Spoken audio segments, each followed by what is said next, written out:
paper paint art of the people. Yes. And it's not ready yet, but we'll let you know when it will be shown. And we're recording this only for her and for me, as opposed to taking notes. So it's a good thing, because today I thought I'd really run down the history of the I-Hotel. And I was up late trying to figure out how to do that, because I feel like for all these years, ever since the I-Hotel started fighting against eviction, which began 37 years ago, and then all these years after eviction, I feel like we've been perpetuating part of the myth of the I-Hotel, but not telling the full story. And I worked on this book after eviction. It's online. You can look up I-Hotel history, I-Hotel struggle history, and you will find this book. We made zillions of copies, but they're all gone. But I worked on it with all the partners involved. And so, to me, this is the full story.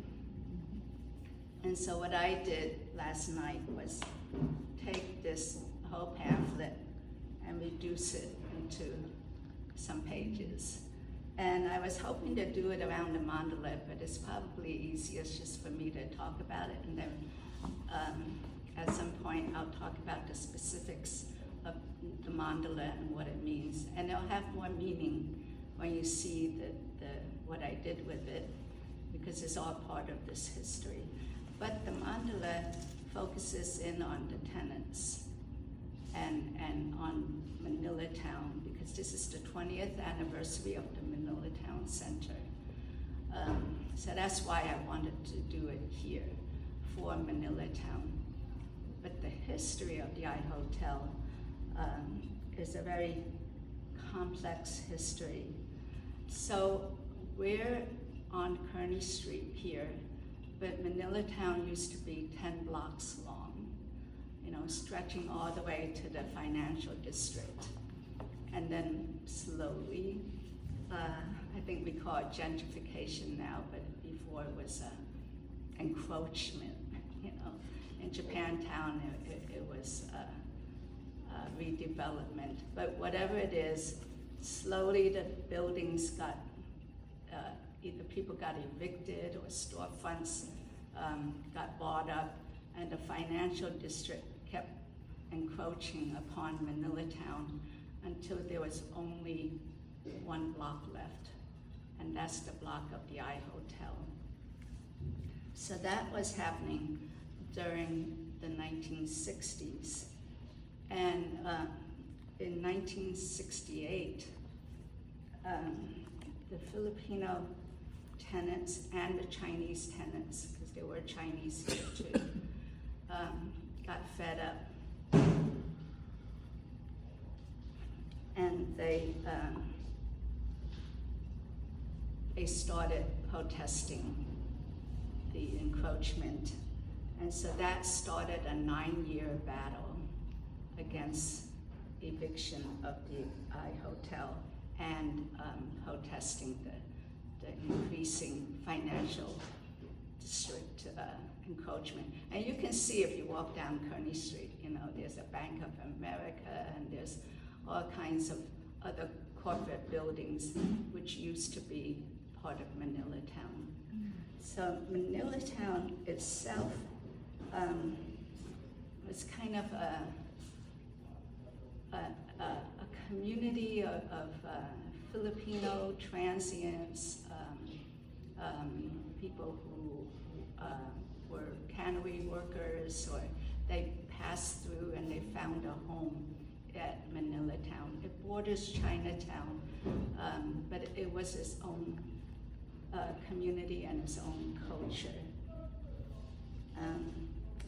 So the tenants formed the International Hotel Tenants Association, and that group took care of the welfare of the tenants in the building, but that group also was fighting against the eviction. Eviction was starting to happen already then. We had the leaders, which you will see in the Mandala, and they are the tenants. So that part is true, that it was tenant-led.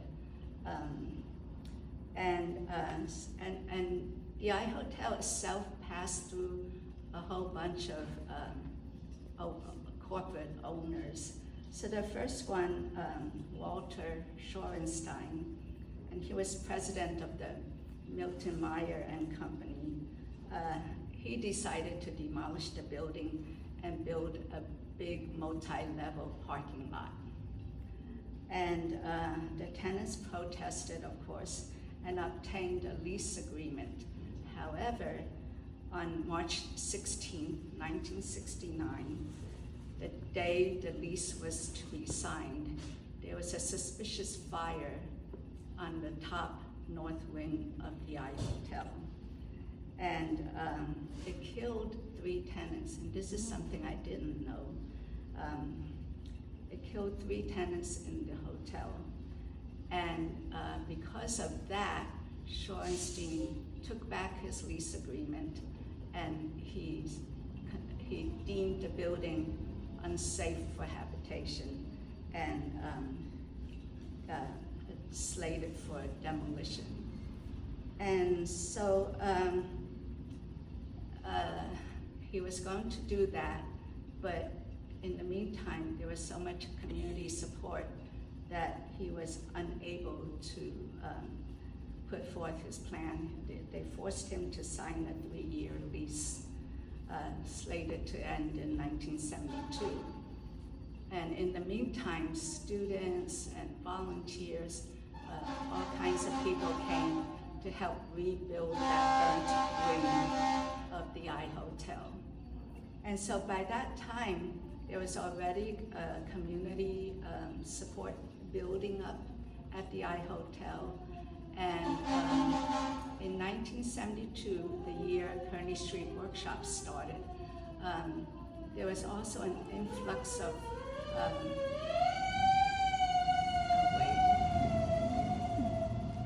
there was an influx of community groups that took residence inside the iHotel. The Kearny Street Workshop, there was a store at the front part of this, where we are now. Kearny Street Workshop was about right where that wall is. It was beyond that wall, facing Kearny Street. Later on in 1974, we acquired another gigantic space on Jackson Street, and we're sitting probably where Jackson Street Gallery was. So the iHotel storefronts, and this is important because they would also be instrumental in protesting against eviction, as Asian Community Center, Asian Legal Services, Chinatown Cooperative, Chinatown North Beach Youth Council, Chinese Progressive Association, which is still around, and Kearny Street Workshop, which is still around. And there was also a bookstore called Everybody's Bookstore. And it was the first Asian American bookstore in the nation, settled here in the iHotel. So you can kind of imagine all the people that these storefronts attracted, which also helped build the community support. So then in 1973, because Shorenstein couldn't build a parking lot here, he sold the property to a Chinese/Thai liquor baron, a Mahaguna, who held the title under the name Four Seas Investment Corporation. So after the lease died in 1972, they tried to negotiate with Mahaguna, and it was fruitless. And then the California Supreme Court mandated Sheriff Hangisto to evict the tenants. So he initially refused and went to jail for contempt of court for 5 days. So he was kind of a hero until he caved and started to evict the tenants. So on August 4th, 1977, we were evicted. And I say we because I was part of Kearney Street Workshop at that time. But it was considered the most offensive eviction in San Francisco history. And you can imagine this, there were 400 riot police, mounted patrols, anti-sniper units, and fire ladder trucks, all to evict the tenants. But also, because we were building the community, there were 3,000 people protesting the eviction. This happened at 3 in the morning. We didn't have cell phones, so we had a phone tree, and we had a watch. We kind of knew that it was when you know, the tenants and everybody else went to the courts, got a stay of eviction, many stays of eviction, and we would live for another few days, and then there'd be another threat to eviction, and then we would go and protest again. So it was like a constant battle. But because of that, we were always on watch. You know, there was always somebody watching the hotel day and night. And then one person would give the call. That person would call 10 people. Those people would call 10 people. By 3 o'clock in the morning, 3,000 people showed up, linked arms, and prevented the police from coming in. We were here too. Some people were protecting the tenants. Each tenant had at least 1 or 2 people protecting them inside their rooms. And then there were a bunch of people, including me, in the storefronts, and in every storefront. Norman Giles was on the roof. He worked for KPFA. He gave a blow by blow what was happening, you know, to the minute. And so everybody was like fighting and fighting, but we were no match against the horses. And we were no match against the riot police with their billy clubs. And that Sheriff Hangisto, there's a picture of him. He had a sledgehammer, and he was hammering the doors of the tenants. And there's a picture of him. I don't have it because I didn't get permission, but he hammered the door of one tenant, and then there's a picture of the tenant, and she might be in the Mandala, and it's a scared little old lady. So my feelings about Hangisto are understandably very mixed. So by 5 in the morning, it was all over, and they dragged us out. With some, they literally dragged us out, and some people, you know, moved out quietly. We were giving half an hour to get out things, even if you were a storefront or whatever. Half an hour, get your things. You know, the tenants were prepared, actually. They had their luggage already packed, but there was no preparation for where these tenants would go.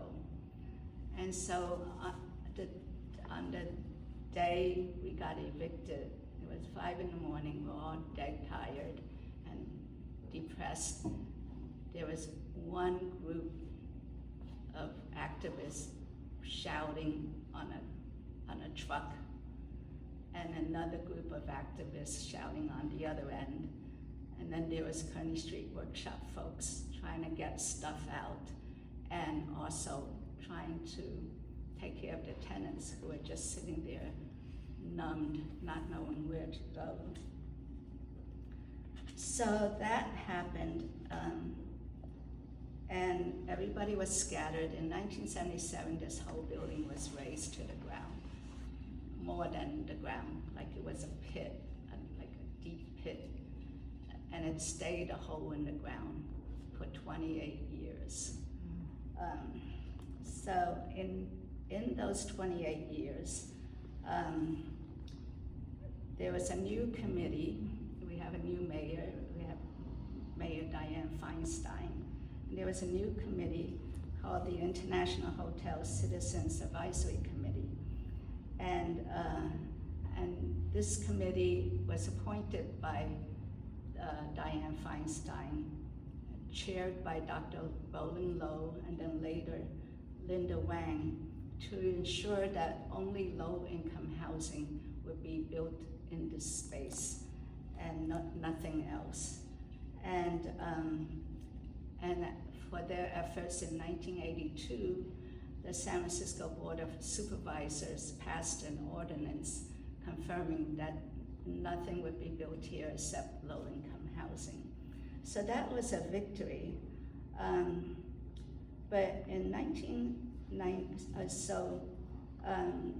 they continued to, it's one thing to say that, but how do you get the money?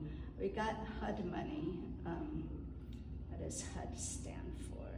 Housing and Urban Development. I forgot. Housing and HUD, Urban Development. Yeah.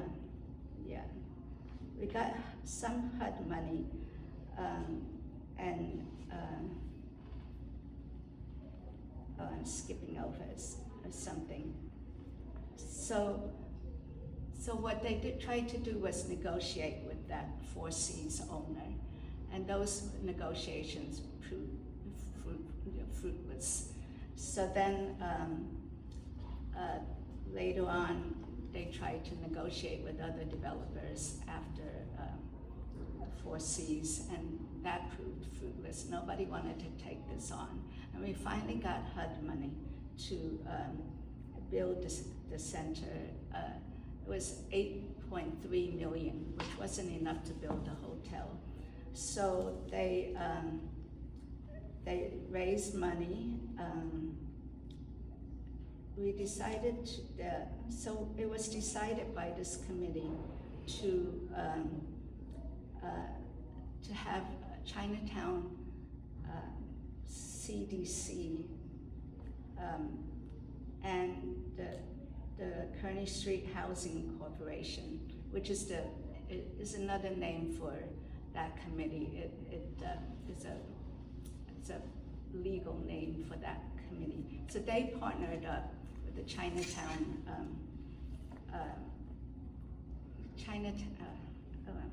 skipping over my Chinatown Development Corporation, Chinatown Community Development Corporation. So Chinatown Community Development Corporation builds housing around the city, and so they were charged with building the building, and they raised an additional $11 million to build 104 units in the hotel. And then they also secured another $17 million through private donations and foundations and corporations. So it was a big community support, but you also had to partner with another entity. So they partnered with the St. Mary's Chinese Schools and Catholic Center. They partnered with the Archdiocese of the Catholic Church in order to, because remember this was a block-long hole in the ground, so it wasn't enough just to build this building. We had to have another partner with it. So I wanted to give credit to them because they hardly ever get mentioned. but it's the archdiocese that really clinched the deal and could enable us to also have this hotel. So that was a lot of partnerships that I wanted to recognize, and then the tenants did start it, and Manilatown Center is managed by the Filipino community to remember the I Hotel, to commemorate the I Hotel every year, to produce programs that were relevant to the tenants and the Filipino legacy, and also remember that it took a whole lot of partners, including Feinstein, political partners, people you wouldn't think of partnering with in order to make this happen. And those 3,000 people who marched on the night of eviction, there were marches all the time at the I Hotel leading up to that night.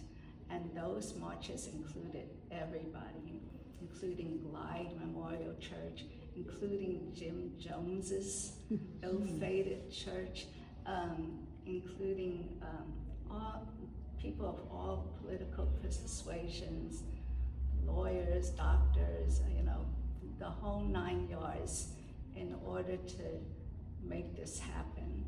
So this is a very special place for me personally, because I was part of Kearny Street Workshop in 1974. I was drawn because I'm from New York, and I was looking for something, some place where I could make a difference with my art. And there was a mural, the whole side of this building, that was being done by Kearny Street Workshop. And somebody said I should go down there and take a look. And when I saw what was happening at Kearny Street Workshop, I immediately joined it and have been part of it ever since 1974. And I've shown here, I've produced artwork, there's so many memories with this place. And so this eviction is very personal because that mill was gone, everything we had was gone. I have, we each at Kearny Street Workshop have a little piece of the workshop because we were given half an hour to take everything in the whole place. So we each took a little chunk and took it home. I took the sign that said International Hotel home, and I finally gave it to the I Hotel when it opened. And you can see the actual sign that was in the front of the building of the real hotel when you go there. Anyway, so that's in a nutshell the story of the I Hotel.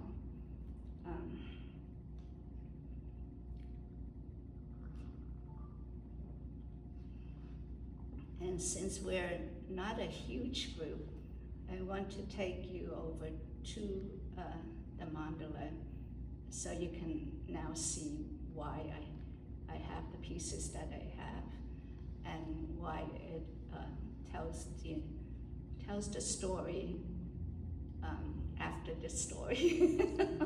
This is the backstory, and that tells the story of the tenants. So I suppose I could take this. Just take the, you can rock the To mic. take this. Yeah. Jabril, is there a secret to the? Oh, just pull that. Tell it. I don't speak in front of a microphone. Nancy, you got a rocket now. So I'm gonna stand here because I don't want to trip over myself. But you can walk around the mandala. The mandala is a circle and it's meant to be circumambulated. So in the middle I have the slogan, long live the I Hotel. And that tiger was designed back in the day when we were all still at the I Hotel. It was our symbol of resistance, and long live the I Hotel was the slogan. So I have that. It still lives today in a t-shirt and many other different forms. And I of course put fists because the history of the I Hotel is one of struggle. Those are the major tenants. There were many more, but those were the tenants of the I Hotel, the next row. And if you stand here, you can see the middle, that's Wahat Tampao. He was the head of the International Hotel Tenants Association. And next to him, on the left, is Felix Eisen. He was deaf, but he was also a major speaker about the I Hotel. And Felix was very beloved, and you can see his image is depicted by a lot of artists. You know, the fall of the I Hotel has his image. You know, there are many people were drawn to the tenants. At Kearny Street Workshop, we were the cultural arm of the hotel, but we interacted frequently with the tenants and got to know these people personally. And Al Robles, whose picture you see in many different forms here, Al Robles was our kind of he's called the Filipino poet laureate, much beloved. He didn't live at the hotel, but he visited all the tenants often at the hotel. And he was the one instrumental, even though he was part of Kearny Street Workshop, he was also part of, you know, self-help for the elderly, and, you know, his whole passion was to get the stories of the seniors and retell it in poetry or whatever form. And he would get us to meet them personally so that we have a heart-to-heart relationship. And I like to tell this story, just one story of the many things that Al has done. He played piano, and he also sang, and he did these poetry readings, but his poetry readings are very different, and this is an example of his personality. And he's also friends with different centers around here. So I like to tell the story of how Al Robles got a whole bunch of seniors to talk story at one of his poetry readings.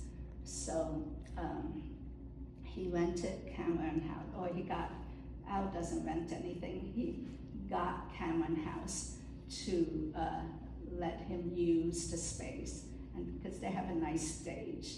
And he got some of the tenants and said, oh, come talk story. We're just gonna invite some people and have a conversation.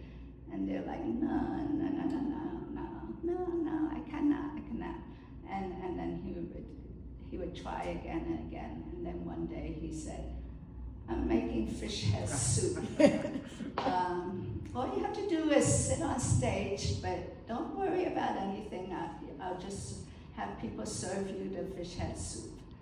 And they're like, oh, okay, I'll come.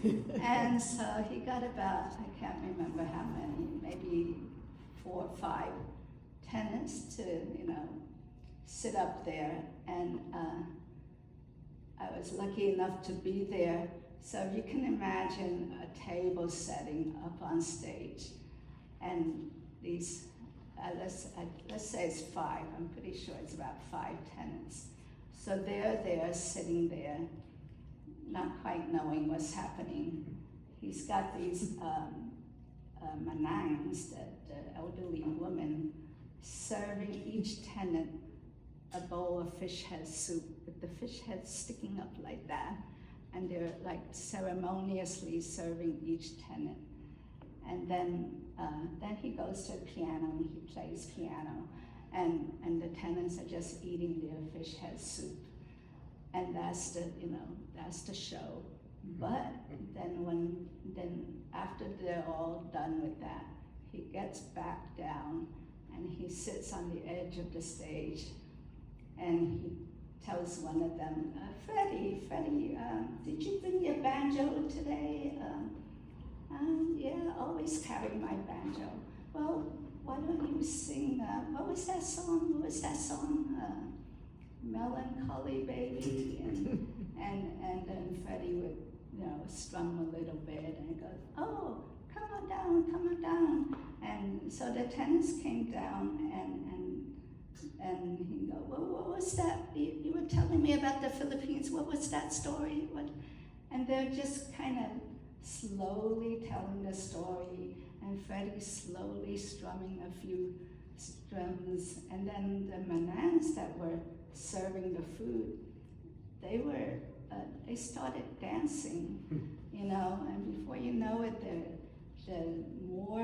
there was more stories, and then he had this way of coaxing stories out, so there was more stories, and then it was time to leave, and then I go, no, one more story, and so that's Al, and he did this multiple times, and the other story I like to tell about Al was at an official poetry reading with like lots of people, lots of poets, including me. I was part of that whole group. We were here at the Manilatown Center, and we read, and then comes Al. And if you ever heard Al read, he would have a stack of paper like this, like pages and pages, and then just read, and he never went to the Philippines, but all his stories were about the Philippines and the Carabao and the Ifugao Mountain and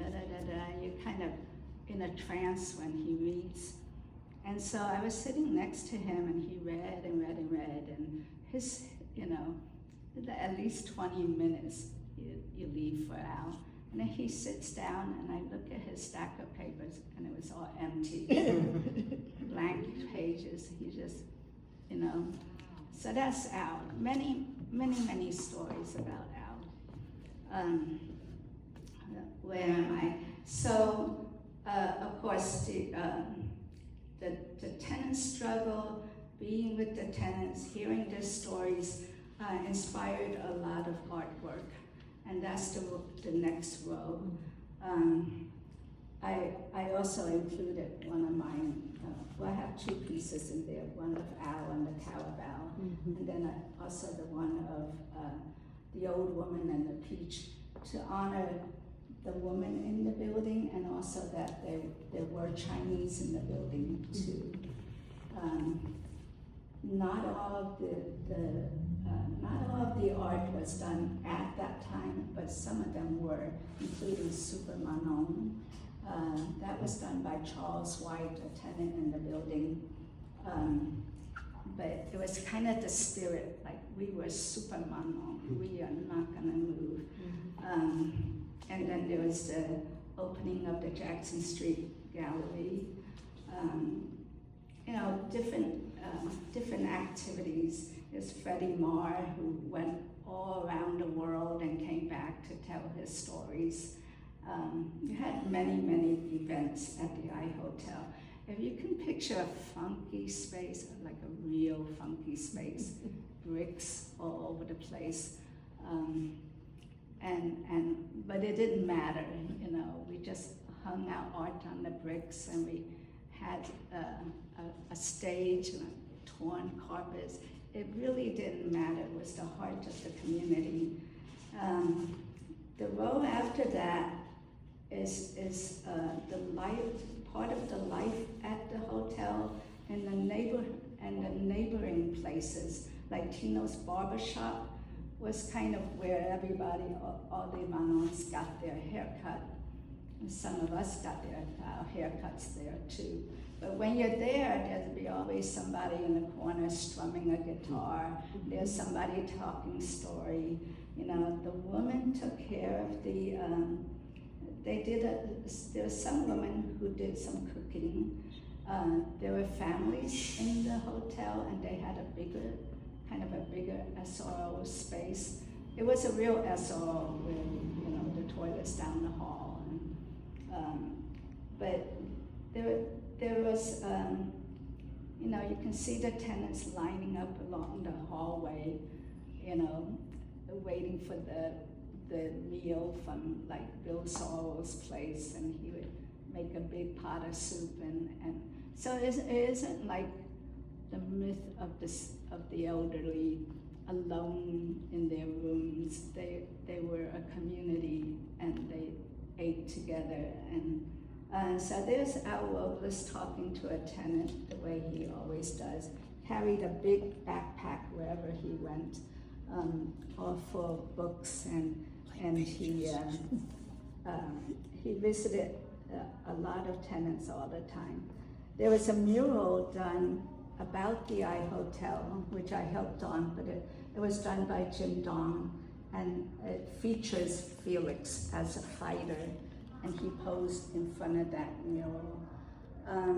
What else has gone on? Poetry readings, and I interspersed it with the eviction night to show you there was the life and there was the brutality of the eviction. Now, I didn't show all of it, there was so many pictures, but the ones of the cops coming at you and the horses and the whole bit, those are done by my husband, Bob Shang, because he was right there at Kearny Street Workshop, right in front when the horses came charging. And the journalist that he is, he stayed put and photographed the horses coming at him. You know, and it doesn't tell the whole story, but it's like years of protest there. I put the, Terry Wong helped me with this Sambagitas. And by the way, everybody helped me with this Mandala, and you should look at the credits list to see who did what. But Terry Wong helped me make the Sambagitas. That's the national flower of the Philippines. And I have traditional Filipino weaving. I put the two together to honor that, you know, these are men who longed for home too, you know. So it's like a little symbol of their, of the Philippines that they are missing because they're in America. The row after that is the opening in 2005 when we finally got this building open after all this time. It was at Manilatown. The walls were not gray then, they were mango colored, and you can see part of that color still there. And everybody, you know, the seniors had passed on, a lot of them. Some who grew up here, I mean, they were young when they were at the I Hotel, like Jeanette Lazan, she still lives here. So the first dibs were to the seniors of the I Hotel. Unfortunately, a lot of them didn't make it. But there was such joy. This place was packed, and we also closed the streets so we could party over there. And you could see, there's a picture of Sugar Pie de Santo.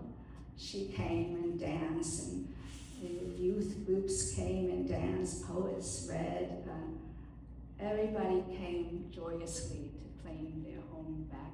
And it really did feel like we were coming home, even though the new home is slightly different than the old home.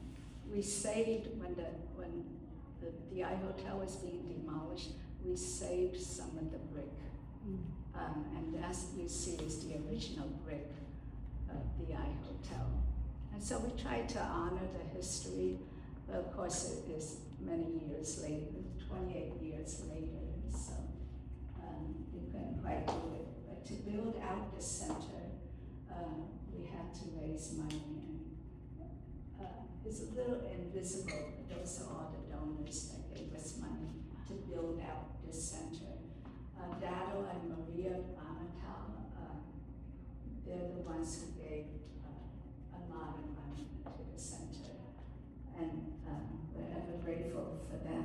But that's the support that, I became the, I guess you call it program director when the hotel first opened. But you had to kick up the program. So I was here for about 6 years, helping with fundraising, organizational development. In 2005, I left Kearney Street Workshop as director in 2003, and in 2005, I took on this position as the program director, for lack of a better word, programmer. And so I program stuff like practically every week, just testing out what the community would like. And there's a funny story about, I thought they would like karaoke. Filipinos like karaoke. So I got my assistant, Lang Sun, and he set up the, just like Jabril helps me with, this. He set up the karaoke equipment, and nobody came, and zero. So the whole evening, I'm like, Lang Sun, sing me a song. I don't sing, you sing a song. No, I don't sing, let's go home. So it's like that. What happened? Filipinos sing karaoke, but they don't sing at a strange place, They like to sing with their friends at their favorite, or they sing at home. So I learned what would be appealing for the community. And some of the shows you could see, some of them we had book readings and poetry readings and exhibitions, and all of which I did. It was a very exciting time, and also kind of it was kind of trying to find an identity again after having had one, but it was all gone, and then trying to piece it together. The new hotel is mostly Chinese-speaking Chinese, and some Russian. It was meant to be a lottery, so you had to apply. And we had to teach Filipinos how to apply. It's a big, long, messy process. Once you get HUD money, you cannot just designate it for a specific ethnic group. So, but thanks to Manilatown Center, we try to keep this community, the roots of this community together. So let's see, where am I now? Yeah, so we're in that other world. Oh, I should talk about the food, but that's kind of self-explanatory. We'll talk about the food. But you can see I even did a mandala here that was 12 feet on the soul of San Francisco. But this, thanks to Caroline Cabatin and other directors too, I was around when 4 directors were with Manilatown Center. But in 2017, Caroline came along. She's been director ever since. But she also is a singer and a dancer of both modern and traditional. So she teaches, or her group teaches Filipino dance and some of the Filipino, like paro making or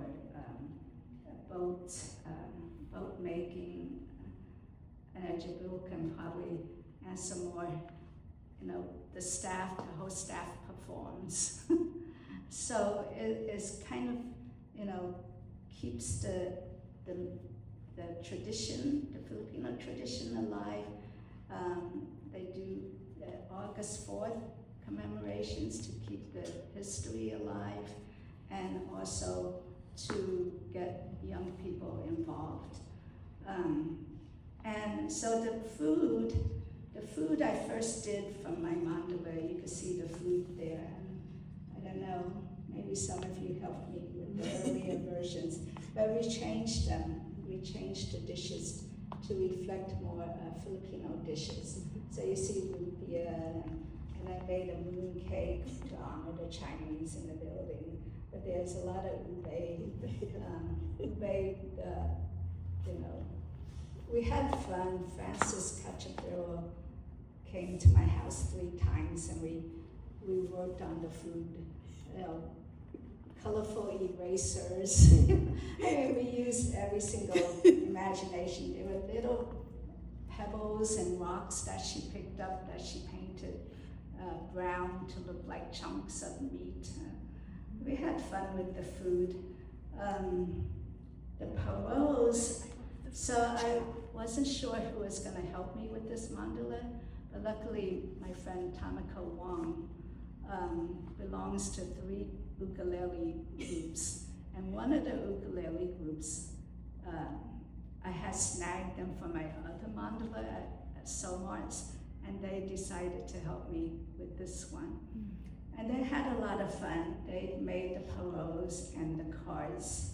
The cards were made by all different kinds of people, including the ukulele group, and they also played at the opening. But the parole is a star-shaped, the traditional parole is a star-shaped lantern that's popular in Filipino culture. And I remember it being taught here as part of, learning about Filipino culture. But for several years, I don't know if they do it anymore, they have parole making classes. So I thought it'd be fun to have a row of paroles, and they're kind of nice to look at. So you can see some traditional ones, but then my little group decided to go to town and make up their own versions. We met here, I think, 3 times, and then we had a party where we finished the last bit of it. But so it's also about the creativity of the iHotel.